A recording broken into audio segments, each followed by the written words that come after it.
सम्मानित अभिभावकगण, इस 23वीं शता बे 21वीं शताब्दी के 23वें वर्ष में आज हमारा प्रथम सम्मेलन है और मैं चाहती हूँ कि आप सबके पास उत्तम स्वास्थ्य हो, मनोहर संपन्नता हो और साथ ही सुगंधित यश हो। और जिससे कि इस वर्ष में क्या आगामी वर्षों तक आगे आगे भविष्य में भी आपके बच्चे आपके प्रति प्रसन्नता और गर्व का अनुभव करते रहें। इसी अनंत शुभकामनाओं के साथ मैं श्री अरविंदो सोसाइटी के प्रतिनिधि के रूप में संतोष आप सभी का अभिनंदन करती हूँ और नववर्ष की शुभकामनाएं देती हूँ। और साथ ही आप सभी व्यूअर्स का, लाइक करने वालों का, शेयर करने वालों का और कॉम्प्लीमेंट देने वालों का, सजेशन देने वालों का और जो भी हमारे विषय में, हमारे टॉपिक में जो भी शंकाएँ होती हैं, जो भी आपके विषय में दिमाग डाउट्स होते हैं, उनको क्लियर करने वालों का आप सभी का आभार व्यक्त करती हूँ। अब मैं एक बात सोचती हूँ कि आज का जो हमने विषय रखा, हमने नहीं लगने दी कभी धन की रेस, हमारे बच्चे करते हैं सभी प्रॉब्लम को फेस। मैं ये चाहती हूँ कि हमारे बच्चे कभी भी धन की रेस में ना दौड़ें, बल्कि सभी समस्याओं से जूझते हुए धन की प्राप्ति करें। यानी सभी समस्याओं का समाधान उनके पास हो, हर समस्याओं में संघर्ष करने की उनके अंदर ताकत हो, हर समस्या को समझने की, उस समस्या को भली प्रकार समझ करके उसमें समाधान खोजने की उनके अंदर तार्किक शक्ति हो। यही सब सोचते हुए मैं आपसे एक प्रश्न करती हूँ कि आप अपने बच्चों का पालन कर रहे हैं या पोषण कर रहे हैं? क्योंकि पालन और पोषण में बहुत अंतर होता है। पहले भी मैंने इस विषय पर बात की हुई है कि हमारी अपब्रिंगिंग, हम अपने बच्चों की अपब्रिंगिंग कैसे कर रहे हैं? उनको अचीवर बनाने में हमारा क्या योगदान हो रहा है? और उनके वैल्यू सिस्टम को हम कैसे हाई बना रहे हैं? सिंपलिसिटी उनमें कैसे पैदा कर रहे हैं? पर मुझे तो लगता है हम हर पल उनके साथ क्राइम कर रहे हैं।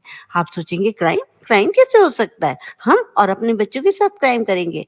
देखिए ज़रा ध्यान से सोचिए, हम क्या करते हैं कि हम अब अपने बच्चों की प्रतिभा को किल कर रहे हैं। जो उनके अंदर एबिलिटी है, क्वालिटी है, उन सबको हम किल कर रहे हैं। बल्कि क्या करते हैं, वो सब दे रहे हैं जो कि आराम से उनको सब चीज़ें दे रहे हैं जो हमको उनके द्वारा पैदा करवानी चाहिए, उनके द्वारा बनवानी चाहिए, उन्हें सब सिखाना चाह रहे हैं। चाहे उनके अंदर से इच्छा है या नहीं है।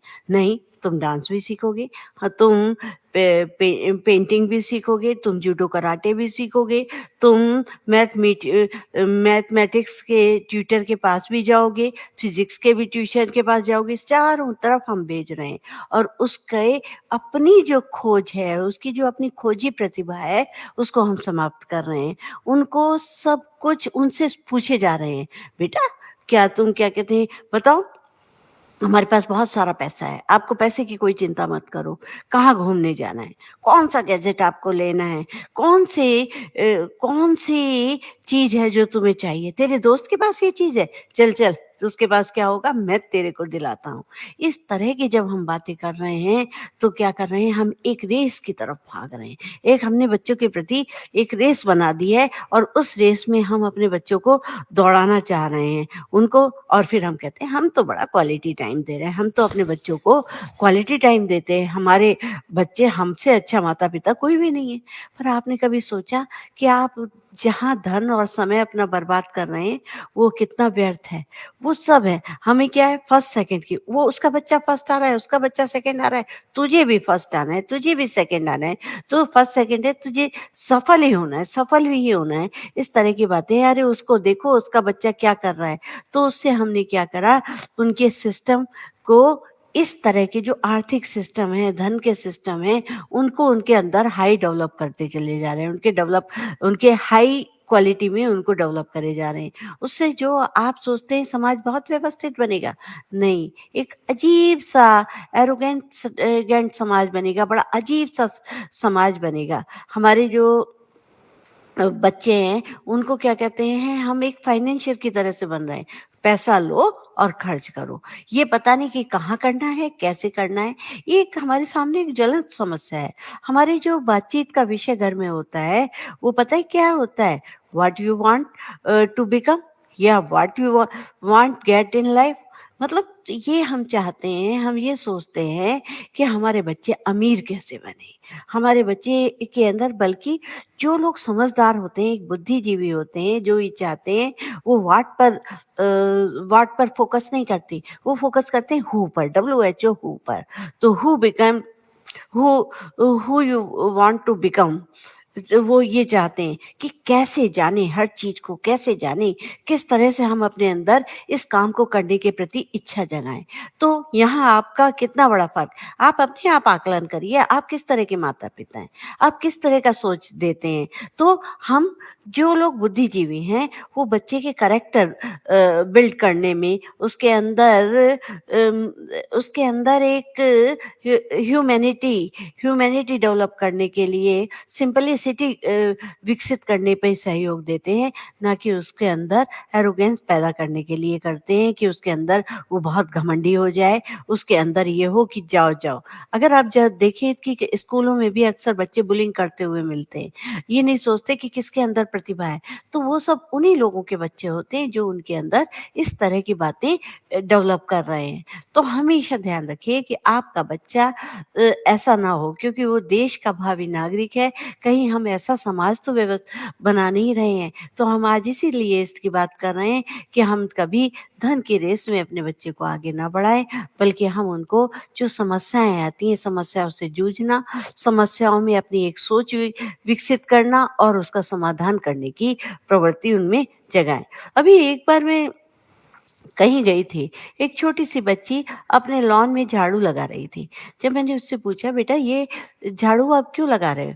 बोली, ये मुझे इसके पैसे मिलते हैं। मैंने कहा आपको इस बात के कैसे पैसे मिलते हैं?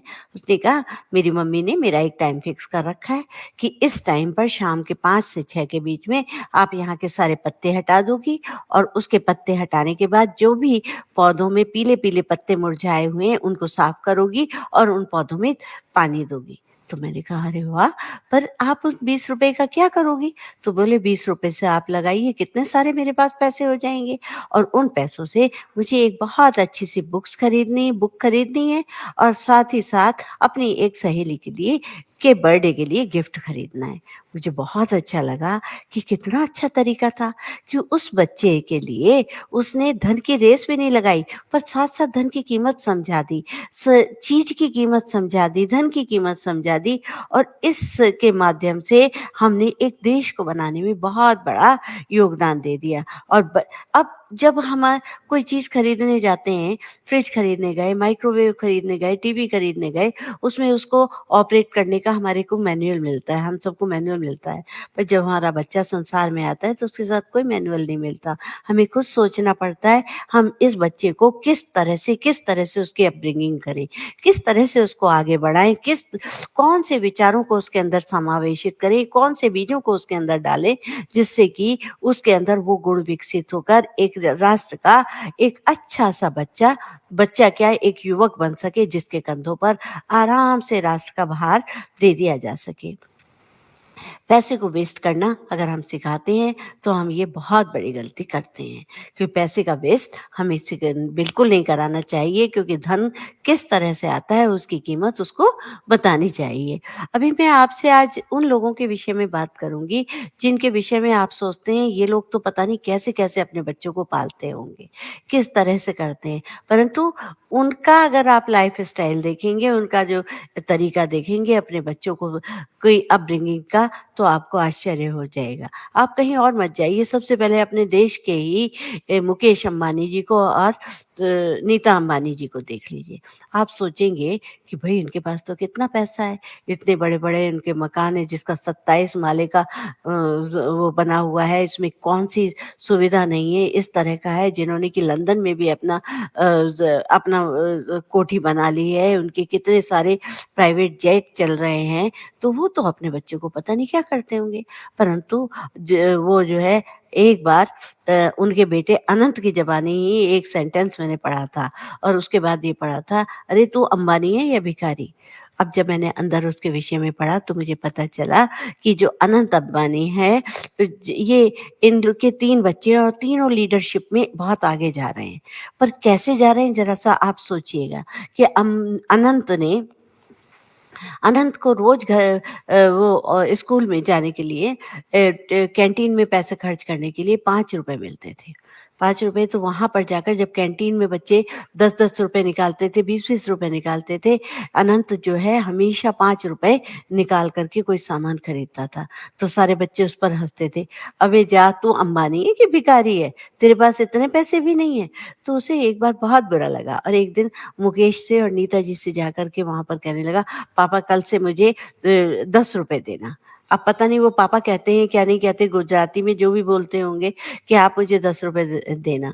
तो वो जो है सब बच्चे मेरी हँसी उड़ाते हैं तो नीता जी भी बहुत तेज़ हँसी और मुकेश जी भी हँसे पर उन्होंने उसके ₹10 नहीं करे और उसको एहसास करा दिया कि नहीं एक बार नीता अंबानी जी ने कहा देखिए आप रिलायंस का फ्यूचर शेप कर रहे हैं, एक राष्ट्र का फ्यूचर शेप कर रहे हैं, पर मेरे बच्चों के फ्यूचर शेप करने में ज़रा भी कोताही मैं नहीं चाहूँगी। बस ये बात सुननी थी कि मुकेश अंबानी ने अपना संडे जिसमें कि इतने बड़े-बड़े बोर्ड की मीटिंग्स होती थीं, इतने सब क काम होते थे, उन सबको छोड़ कर के संडे अपने बच्चों के साथ बिताना शुरू किया। उनके साथ वो बैठ कर के होमवर्क भी कराते थे, होमवर्क के विषय में भी इंटरेस्ट लेते थे, साथ-साथ बैठे-बैठे बच्चों को बताते थे, उनके साथ उनके डाउट के क्लियर करते थे, साथ-साथ उनके जो डिस्कशन होते थे, वो भी करते जाते थे। तो जब उनकी अपब्रिंगिंग इस तरह की हुई, तो बताइए उन बच्चों के अंदर सिम्प्लिसिटी क्यों नहीं आएगी? उनके अंदर कहाँ से एरोगेंस आएगा? तो वो ये वाली बात बिल्कुल नहीं पसंद करते थे। तो वो बच्चों को कि वो उन्होंने जाना कि मैंने देश को और अपने बच्चों का को इस तरह की मेंटालिटी, इस तरह की लीडरशिप दे करके एक सिंपलिसिटी की और एक प्रतिभा की अपब्रिंगिंग दे करके मैंने एक समाज का, एक स्वस्थ राष्ट्र का निर्माण कर दिया और तीनों बच्चे देखिए लीडरशिप में आगे आते चले जा रहे हैं। उन्होंने कहीं से भी नहीं दिखाया कि नहीं उन बच्चों को अगर कॉलेज भी जाना पड़ता था, तो वो पब्लिक ट्रांसपोर्ट से जाते थे। जबकि इतने बड़े-बड़े इतने सारे उनके पास प्राइवेट जेट हैं, फिर भी वो एयर इंडिया से ही सफ़र करना ज़्यादा पसंद करते थे। तो उन्होंने अपने बच्चों को क्वालिटी टाइम भी दिया और साथ-साथ क्वांटिटी टाइम भी दिया। वो नीता अंबानी का कहना है कि मुझे क्वालिटी ही नहीं क्वांटिटी टाइम भी बच्चों के साथ स्पेंड करना बहुत अच्छा लगता है। तो ये सारी चीज़ें जो है और एक जगह मैंने पढ़ा था अभी कुछ दिन पहले कि लोग इतना भव्य जगह, भव्य स्थानों पर तरह-तरह से शादियाँ करते हैं, परंतु वो एक मंदिर में जाकर ही शादियाँ अपने घरों की शादियाँ करते हैं और एक कल्चर को स्थापित करते हैं बच्चों के अंदर, एक राष्ट्र की, अपने जाति धर्म की जो कल्चर है, उनको उसमें उनका बीजारोपण उन्होंने भली प्रकार कर दिया है। तो इसीलिए हमेशा कहती हैं नीता अंबानी जी कि मेरे बच्चों के पास एबंडेंस हो, मुझे अच्छा लगेगा। उनके पास खूब वेल्थ हो, खूब अच्छी कल्चर हो, सब कुछ बहुत ज़्यादा हो, पर एरोगेंस बिल्कुल नहीं होनी चाहिए। उनके अंदर जो है घमंड बिल्कुल भी नहीं होना चाहिए। वो हैसियत को अपनी हैसियत को और ज़मीन को देख कर के ही आगे बढ़ें और इस तरह से उन्होंने जो है उन बच्चों को इतना कुछ सिखा दिया, उन्होंने खुद भी कहा कि आप कितने भी समृद्ध क्यों ना हों, पर बच्चों को के पैसे की कीमत अवश्य समझानी चाहिए और यही सोच कर के आज हमने अपना विषय भी रखा है कि हम भी कभी धन की रेस नहीं लगने देंगे अपने बच्चों में, बल्कि हम उनको प्रॉब्लम फेस करने की ताकत देंगे और यही सोच कर के मैं आपसे कहती हूँ कि आप इसका ध्यान रखिएगा कि आप अपने बच्चों की सभी इच्छाएँ पूरी कर रहे हैं, तो आप उसके सबसे बड़े दुश्मन हैं। कार बनाना घर बनाना, कार लेना आपके महत्व मूल्यवान वस्तुओं को खरीदा बार-बार जा सकता है, पर अपने बच्चे को बार-बार नहीं बनाया जा सकता। इसलिए ध्यान रखिए कि आप अपने बच्चे को फाइनेंशियल लीडरशिप तो ज़रूर दीजिए, परंतु उसको केवल धन के प्रति आसक्त या धन के प्रति ध्यान रखने वाली आदत मत बनाइए।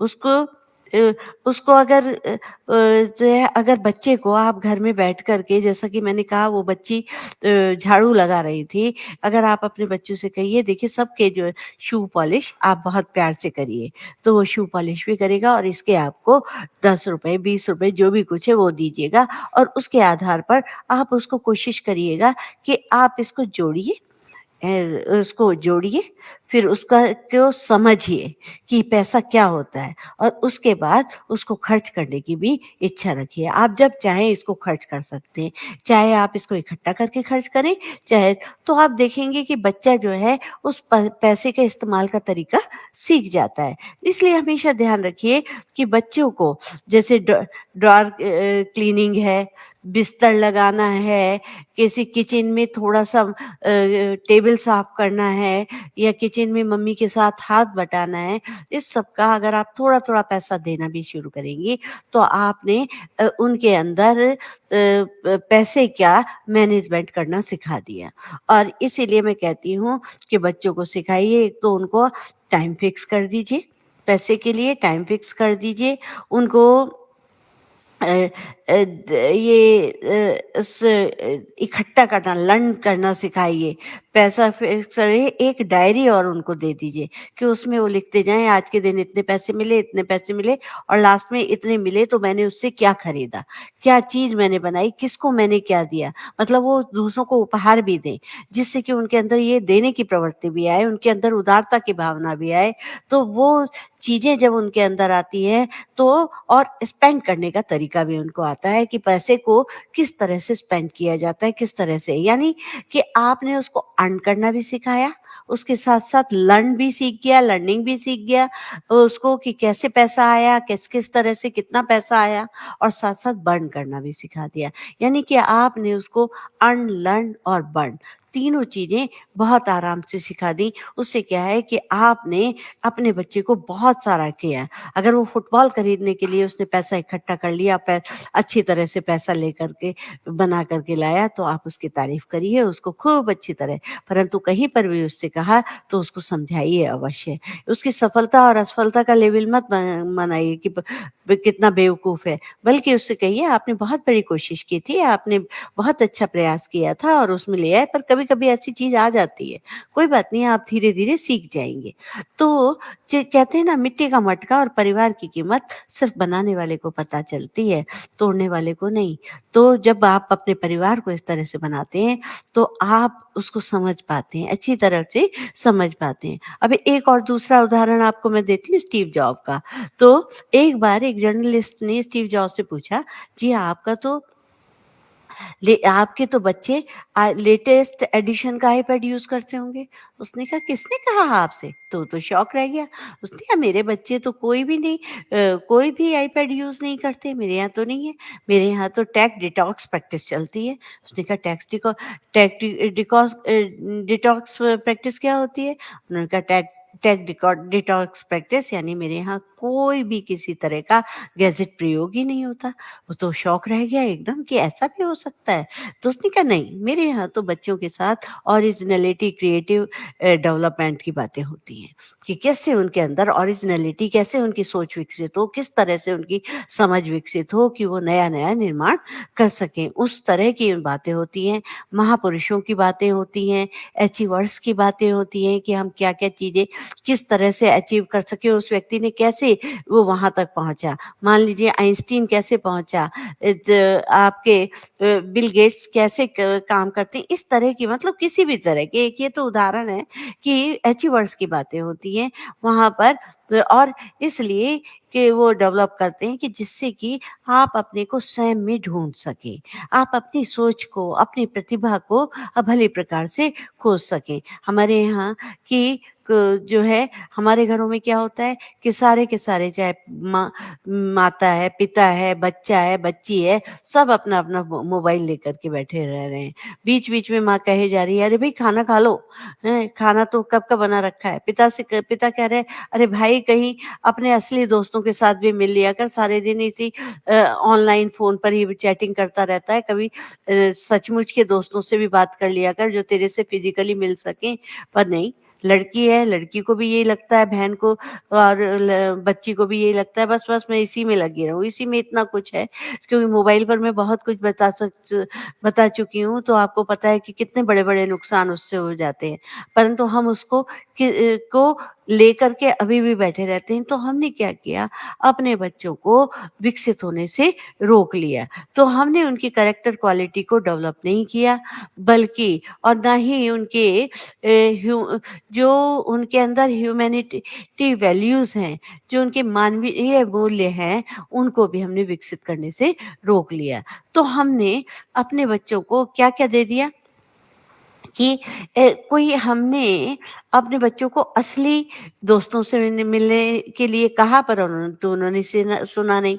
वो समारोह में, किसी विवाह समारोह में, किसी प्रकार के सांस्कृतिक समारोह होते हैं, कोई आपके सामाजिक समारोह होते हैं, उसमें जाना पसंद नहीं करता क्योंकि वो फिज़िकली किसी से मिलना नहीं चाहता। तो हमने अपने घर में क्या कर दिया, एक हमने समझे कि उनके 4 इंच के मोबाइल में उनकी सारी दुनिया खत्म हो गई है। हम ने कोई इस तरह के नियम नहीं बनाए कि हम उनको बिल्कुल ही ऑनलाइन स्ट्रिक्ट ज़ोन में उनको बैठा सकें कि यहाँ पर मोबाइल स्ट्रिक्ट ज़ोन है, यहाँ पर मोबाइल रखा नहीं जा सकता। तो इस तरह का हमने कुछ बनाया नहीं। हमने उन बच्चों को ये नहीं कहा कि नहीं-नहीं, ये टाइम ऐसा है, ये टाइम मोबाइल रिस्ट्रिक्ट टाइम है। अगर हमने ऐसा किया होता तो शायद हम अपने बच्चों के साथ डिस्कशन कर पाते थे और उनके साथ किसी टॉपिक्स पर, कुछ इस तरह के टॉपिक्स लेकर के आते कि उन टॉपिक्स पर वो बात कर पाते और दुनिया में आपके साथ वो सम्मिलित हो पाते कि उनकी दुनिया, जो बच्चों की दुनिया है, वो आपके अंदर भी समाहित हो पाती। बच्चे आपसे कुछ कहते, आप बच्चों के साथ कुछ कहते। इस तरह की जब बातें आती हैं, इसी तरह से अब मैं एक और दूसरे व्यक्ति का, एक प्रसिद्ध व्यक्ति का, मशहूर व्यक्ति का नाम लेती हूँ, जेफ बी बॉस, जिन्होंने पोस्ट ऑफिस से एक किताब लिख कर के दुनिया के सबसे बड़े अमीर व्यक्ति बन गए। उनसे बात की गई कि आप क्या करते हैं? उन्होंने कहा एक सबसे बड़ा तरीका है, आप बच्चे की तारीफ़ का तरीका बदल दीजिए। जो आप बच्चे की तारीफ़ का तरीका बदल करते हैं, वो बच्चे के व्यक्तित्व की तारीफ़ करते हैं, बच्चे की तारीफ़ करते हैं। बट जबकि हमको क्या करना है कि बच्चे के बदले, हमें तारीफ़ के जो है बच्चे के बदले में हमें उसके टैलेंट की तारीफ़ करनी चाहिए। टैलेंट की तारीफ़ नहीं करनी चाहिए, क्योंकि टैलेंट तो डीएनए से भी आ सकता है।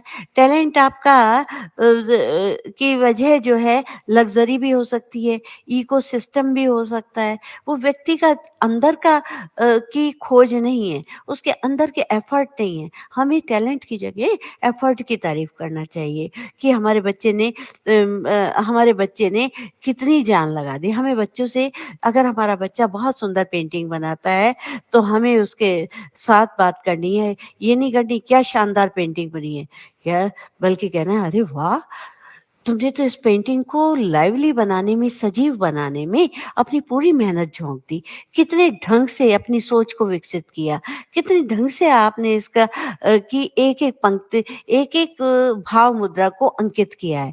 तो ये उसकी अपने एफर्ट्स की टाइप की तारीफ़ की, एफर्ट्स टाइप की तारीफ़ की, तो अगर आपने उसकी खुद की, अरे तू तो भई पता नहीं क्या है, तू तो ऐसा है, तू तो वैसा है, बल्कि अगर हम इस तरह का व्यवहार उसके साथ करते हैं, तो उस बच्चे के अंदर ईगो आ सकता है, अहंकार आ सकता है, उसके व्यक्तित्व की तारीफ़ हम करते हैं, तो उसके अंदर उसके प्रयास को हमने महत्व नहीं दिया, बल्कि हमने उसके बच्चे के अंदर उसको कर दिया। ये जो था, अगर हम व्यक्तित्व की तारीफ करते हैं, ये तो हेरिडिटी से भी आ सकता है। ये वाली बात तो मैं अभी कह भी चुकी हूँ आपसे। तो हमें उसके ऊपर जो है ये कहना चाहिए मैंने तुम्हें कितना महसूस किया कि तुमने कितना अच्छा एफर्ट किया। बच्चा बहुत तेज़ी से दौड़ा।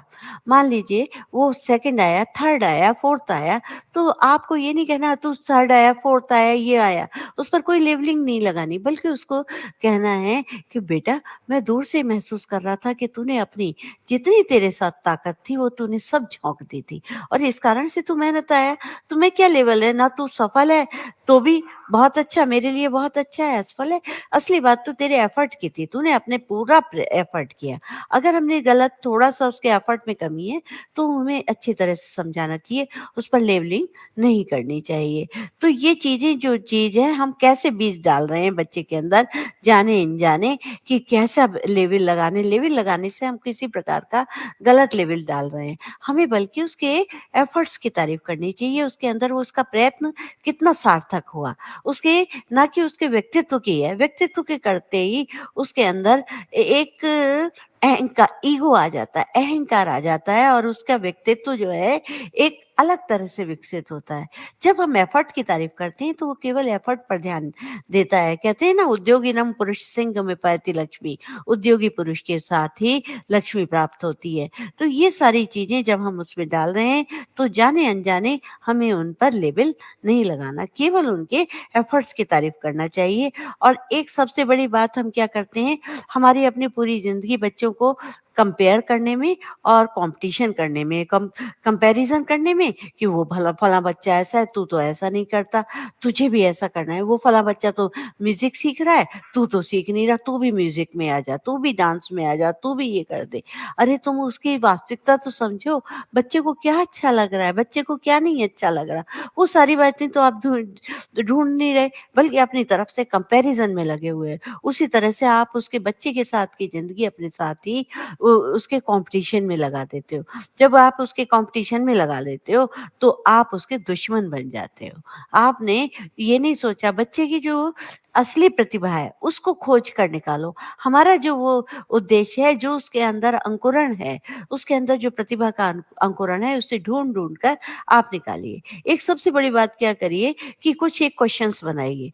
एक क्वेश्चन बनाकर एक पति और एक पत्नी को दीजिए। उन क्वेश्चन के आंसर वो भली-भाँति एक ईमानदारी के साथ आंसर्स लिखें।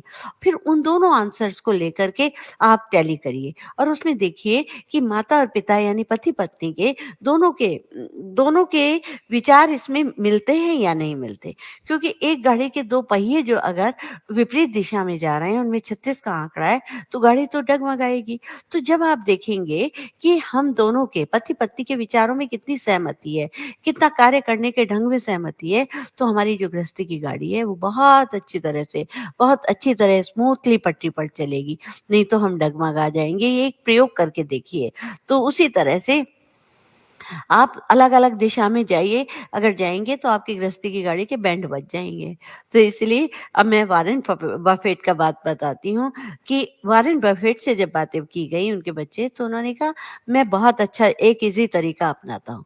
जब मेरे बच्चे मेरे पास कोई रिक्वायरमेंट लेकर आते हैं कि पापा मुझे गाड़ी चाहिए, मुझे घर चाहिए, मुझे ये चाहिए, ऐसा गैजेट चाहिए, तो मैं क्या कहते हैं उनसे कहता हूँ ठीक है मैं दूँगा, पर आप ना एक पेपर लीजिए और उस पेपर पर उसका जस्टिस करके मुझे लिखिए कि ये इस वस्तु की आपके लिए आवश्यकता क्यों है। तो जब बच्चे हैं और अगर आपको लगता है कि बिल्कुल सही है, तो मैं मेरे पास ले आना और नहीं अगर लगता तो आप अपने पास रखना, मेरे पास मत आना। और मोस्टली क्या होता था जब वो किसी चीज़ की आवश्यकता को चाहते थे, किसी चीज़ को लेना चाहते थे और जब उसको जिसका जस्टिफिकेशन करते थे, तो उन्हें अपना पेपर फाड़ना ही पड़ता था। क्योंकि उन्होंने उसको एक नीड और वांट्स की फिलॉसफी भली प्रकार से समझा दी। नीड मीन्स आवश्यकता कि ये चीज़ आवश्यकता है, इसके बिना हमारा गुज़ारा नहीं ब हो सकता। और दूसरा जो था वांट, वांट हम क्या करते हैं, दूसरों को देख करके अपनी इच्छाएँ बनाते हैं। उसके पास ऐसा है तो मुझे भी ऐसा करना चाहिए, इसको करना है इसकी वजह से मुझे चाहिए। जब उस नीड और वांट के चक्कर में, नीड के नहीं वांट के चक्कर में हम होते हैं, तो हम हमेशा एक खींचते चले जाते हैं, इसका तो कहीं अंत नहीं है इच्छाओं का। तो हमारा जो है गृहस्थी का जो जस्टिफिकेशन है, या गृहस्थी की गाड़ी जो है, हमारी कार्य प्रणाली, वो सारी अविकसित हो जाती है और व्यर्थ हो जाती है। तो हमें हमेशा नीड की तरफ जाना चाहिए था।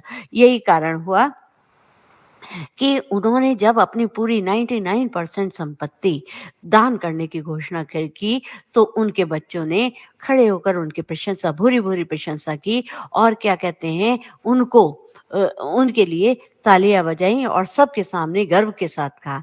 अगर हमारे देश में कोई इस तरह का करता, तो हमारे यहाँ के तो बच्चे इतना आफ़त कर देते कि अच्छा, मेरे पिताजी ने हमें कुछ नहीं दिया, दूसरों को बाँट रहे हैं, हैं? ये कौन से, और इसलिए वो अपने पिता को दुश्मन समझने लगते। परंतु उन्होंने ऐसा नहीं किया, और इसके बिना उन्होंने जो है नीड और वांट की एक अच्छी थ्योरी बचपन में ही घर में विकसित कर कर एक बहुत अच्छे ह्यूमैनिटी की वैल्यू को, उनके अंदर मानवीय मूल्यों को इतना अच्छी तरह से उन बच्चों के अंदर बीजारोपण किया कि वो अपने पिता के प्रति गर्व का अनुभव करने लगे। तो जब हम बच्चों के साथ इस तरह का व्यवहार करते हैं, तो बहुत कुछ मानवीय मिल धन की रेस में नहीं दौड़ते, बल्कि हम मानवीय मूल्यों को उनके अंदर स्थापित कर पाते हैं। अब हमारे साथ सबसे बड़ी गलती क्या होती है कि हमें हमें तो ये सब नहीं मिला, मैं बच्चों के साथ ऐसे करा लूँ। मैं तो जी अच्छा गा नहीं पाया, मेरे पिताजी ने मुझे गाने नहीं दिया, और वो जो है मेरे बच्चों ने इनसे इनसे करा लूँ, तो मैं अपने बच्चे को बहुत अच्छा गायक बनाना चाहता हूँ। मैं पेंटर नहीं बन पाया, नहीं। मेरे पिताजी ने मुझे मोटरसाइकिल नहीं लेके दी, मैं तो इनसे दिला लेता हूँ। अरे हमें कुछ नहीं, और इस तरह का हम तो भैया बहुत दूर पैदल जाते थे, इस तरह का गाना हम गाते रहते हैं, अपनी गरीबी का, अभावों का बच्चों के सामने गाते हैं। आप सोचते हैं उससे बच्चों का के अंदर उत्साहवर्धन होता है, बल्कि उनको बहुत खीज उठती है। वो नहीं चाहते, वो चाहते हैं कि हमारे पिताजी, हमारे माँ-बाप हमारे लिए एक प्रेरणाप्रद कार्य करें, प्रेरित करें, हमारे प्रेरणा स्रोत बने, ना कि हमें हर समय पुरानी बातों के साथ हमारा मूल्यांकन करते रहें। तो उससे क्या होगा कि उनके अंदर हमें उनकी से पूछना पड़ेगा कि आपकी ओरिजिनैलिटी क्या है? आप ऑथेंटिटी आपकी क्या है? उनसे हम पूछ करके जब हम करें, और उनके अंदर उन सब बातों को पैदा करें। तो इसलिए ये जो समस्याएँ देखकर कभी जीवन में हार मत मानो। क्या पता इसी समस्या के अंदर तुम्हारी बड़ी शुरुआत छुपी हुई है, और अगर हुई हो, अगर कष्ट बड़ा है, तो कामयाबी भी बड़ी मिलेगी। जीवन में हर मुसीबत अपने पीछे सफलता लेकर आती है, और कहती है कि मुझसे लड़ो और मुझे पराजित करके अपनी सफलता को प्राप्त करो। इन्हीं सब शब्दों के साथ मैं आप सभी का धन्यवाद करती हूँ। यदि आपके अंदर कोई शंका है, तो आप इस समय भी बात कर सकते हैं, और हमारे कमेंट बॉक्स में भी डालकर आप हमारे से बात कर सकते हैं। धन्यवाद।